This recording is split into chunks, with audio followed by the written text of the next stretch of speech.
And then the 4 o'clock game came on Saturday, late afternoon. And ladies and gentlemen, I could go ahead and give you the statistics, but I'm just going to sit back and let my man go ahead and do his thing. We don't even need to go through stats.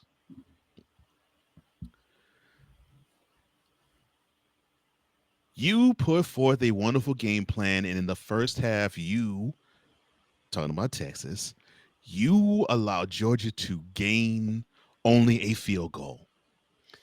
They they they they gained yards down the field. They put forth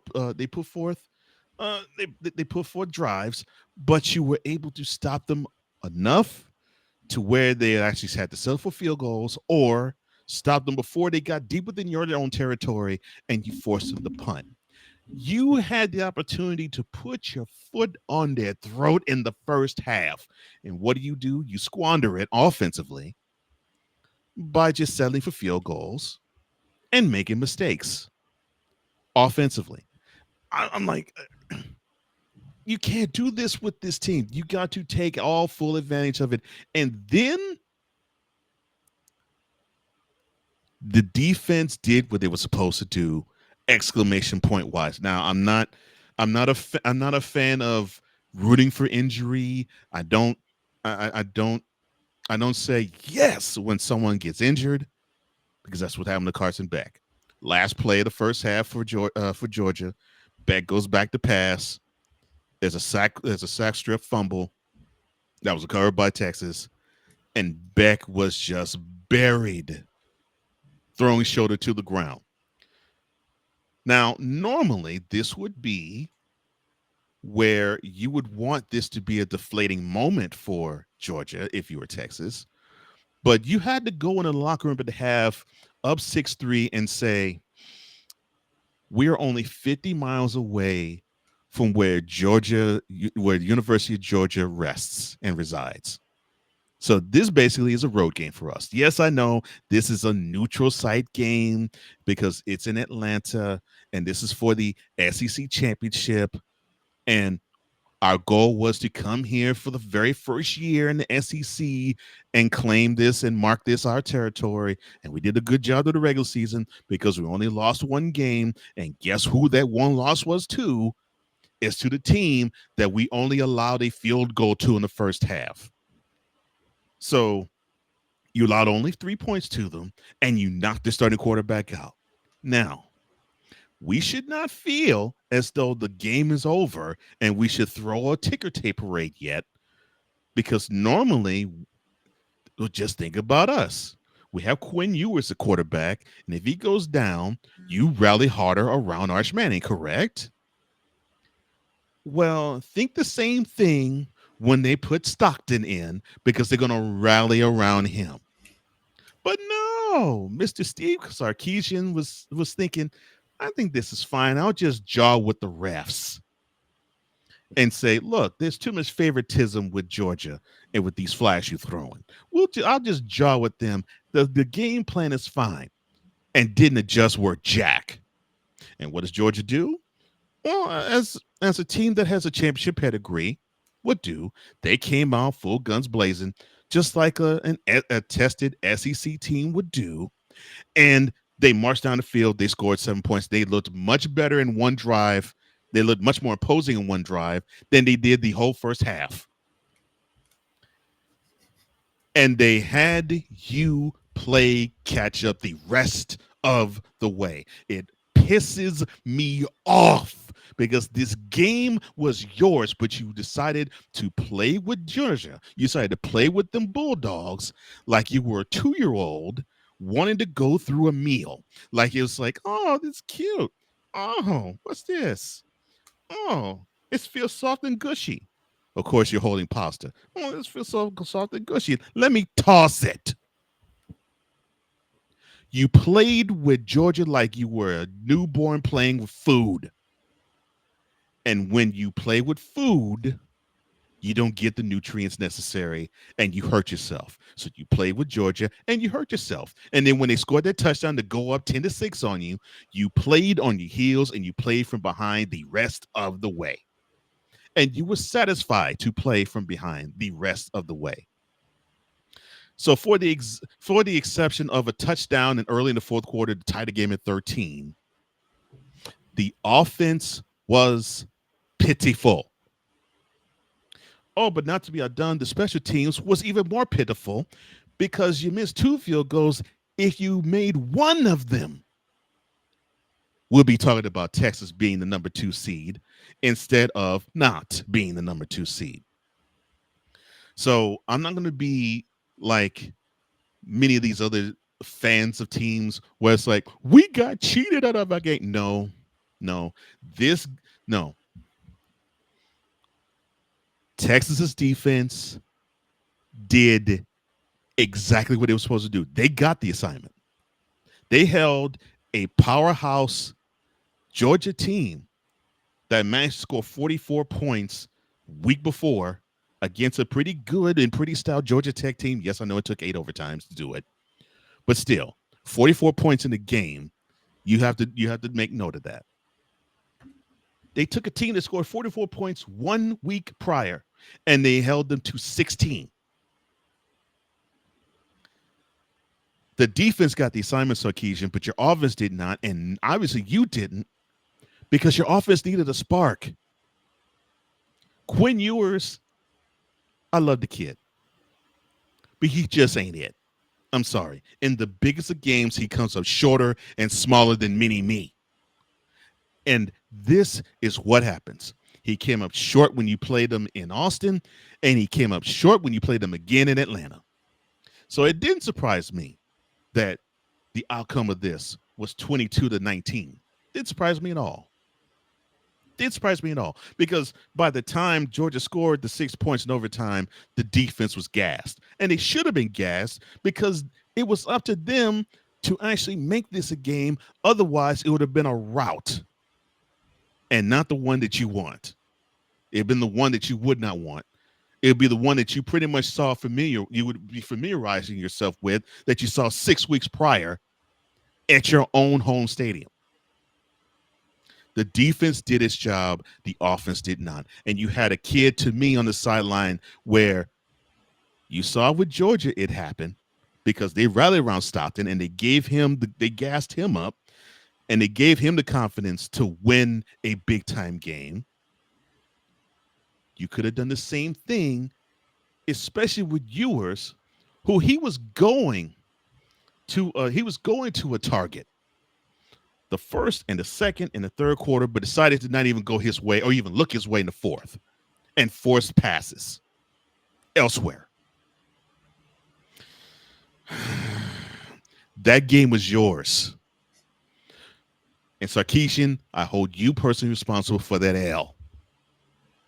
But I'm not going to say, well, the refs stole it from us. Well, Georgia got lucky. No, no, no. Georgia earned that one. They earned that W because they were smacking Texas around, and Texas was equally smacking Georgia around. This was big boy football at its finest. And this was the best game of the weekend. But the taste in my mouth that I have is extremely sour. How sour do you ask? I want to make a plea to the NCAA committee right now. I know that Texas is in the playoffs, and I know they earned their way into the playoffs, whether they won or lost the SEC championship game. But considering the way Quinn Ewers played, and considering the brain fart that Steve Sarkisian had when he coached the team in the SEC championship, which was to me, even though the game was closer, it was even worse than the October 19th affair that was also between Georgia and Texas. I I beg of you, take Texas out of the playoff pool and have punish them by getting them one of them pittance bowls like the Holiday Bowl or that bowl they play in San Francisco or the bowl or the bowl they play in Yankee Stadium. Give them one of those bowls. Don't put them in the don't even put them in the citrus bowl.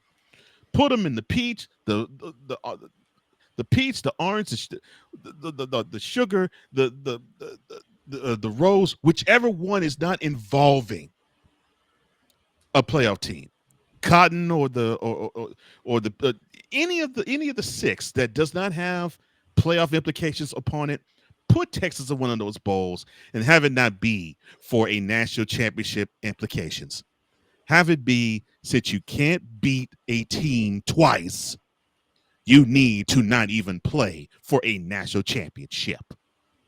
That is how upset I am at Texas putting forth a horrible effort on offense and special teams.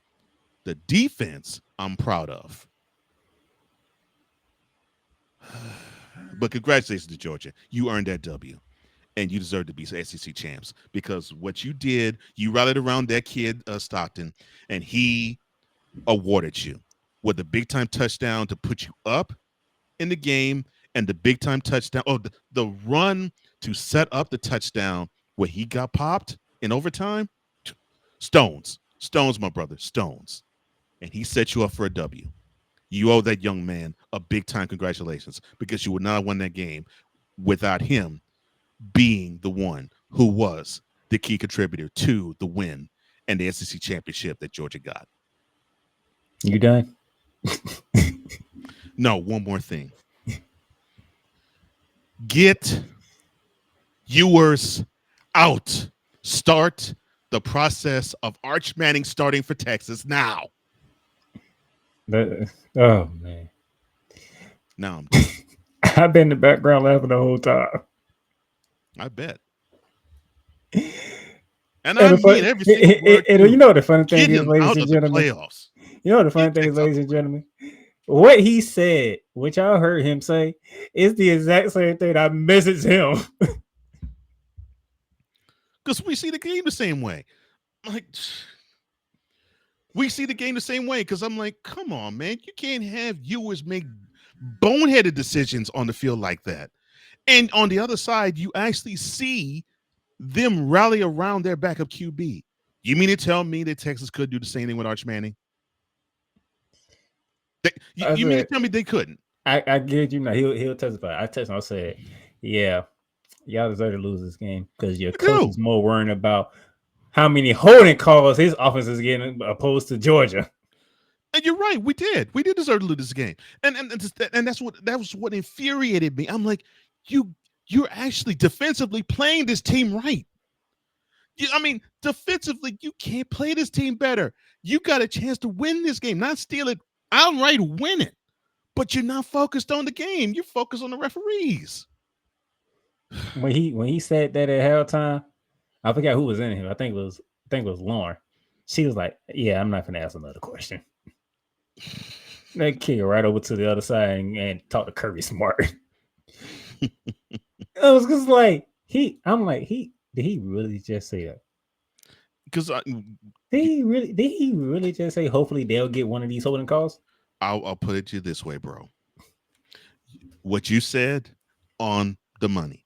Texas deserved to lose this game because of how focused Steve Sarkisian was not. And I hope he learns the lesson that you cannot take your. I would think that this is something that he shouldn't learn because he did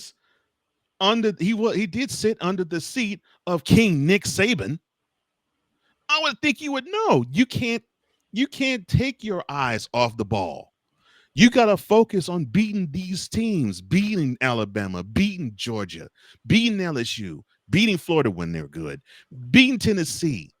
You got to focus on the game all 60 minutes. Otherwise, When if they're you healthy. spend and when they're healthy, but heck, and for this year, beating South Carolina, uh, you got to focus 60 minutes on beating these teams. Otherwise, if you take your focus off just this much, the coaches on the other side will take advantage, and you will sit like Sarkisian sitting in Austin now in his office, like, how the hell, how the heck did I f this game up? How did I f this game up? How I can show you how. Start only tied for 71 yards, but guess what? The Bulldogs said, "We got you. We got you. You play the game that you know how to play. We got you covered." Quinn, you was through for over 350 yards, I don't give a crap about and that. yet we saying Quinn Ewers is not a big game quarterback.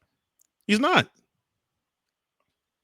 I'm sorry, your defense gives you opportunity after opportunity.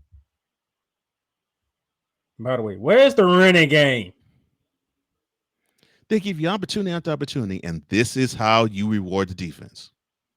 Yes, the running game was non-existent. When you hear Texas, you hear physicality. Mm-hmm. We're running the football. Now, defensively, the physicality was there. Offensively, not even close. Not even close. So, Not even close. They would be too. This is the focus or lack thereof of Steve Sarkisian that upsets me. You played into Georgia's hands by being too cute offensively. Don't be cute against them. Smack them in the doggone mouth. so yeah. And this another thing. Like I said, Golden, he was going to goal in the first, the second, and third quarter.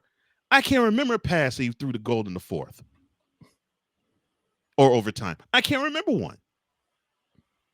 Yeah. I'm like, you have where you can exploit them in the passing game. Do that and try to actually smack them in the mouth by running the ball, but they couldn't do that. But Georgia could. Georgia reclaims the SEC and told Texas, newcomer, you're going to have to wait. Not your turn yet. And yeah. And that's why, as a Texas fan, I'm not going to say Georgia got lucky. No, they didn't get lucky. They did what they were supposed to do. They said, you coming in our backyard, we're going to show you what it takes to win in the SEC, and you don't have it yet. You don't have what it takes to be the big dogs in the SEC yet. We do. And we're going to show you that you don't have it. And they did Saturday.